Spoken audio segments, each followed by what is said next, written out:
मानदेश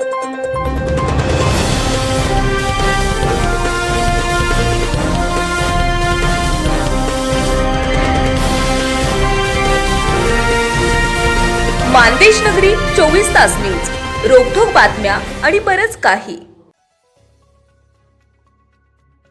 लाचखोर उपशिक्षण अधिकारी पाटील एसीबीच्या जाळ्यात। शिक्षण विभागात पुन्हा खळबळजनक मोठी घटना घडली आहे। शिक्षण विभागातील लाचेचे मागणी चक्र सुरूच। धुळे जिल्हा परिषदेचे प्राथमिक उपशिक्षण अधिकारी चंद्रकांत पाटील यांनी 2 लाख रुपयांची लाच स्वीकारताना नाशिक एसीबीने जेरबंद केले।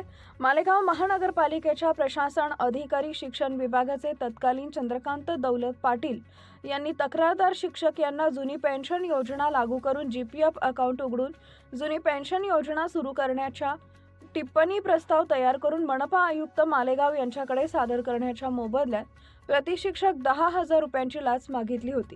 त्या अनुषंगाने तक्रार यांनी नाशिक एसीबीकडे तक्रार केली असता एसीबी नाशिकने लाचखोर उपशिक्षण अधिकारी चंद्रकांत दौलत पाटील यांना 2 लाखांची लाच स्वीकारताना रंगेहात पकडले।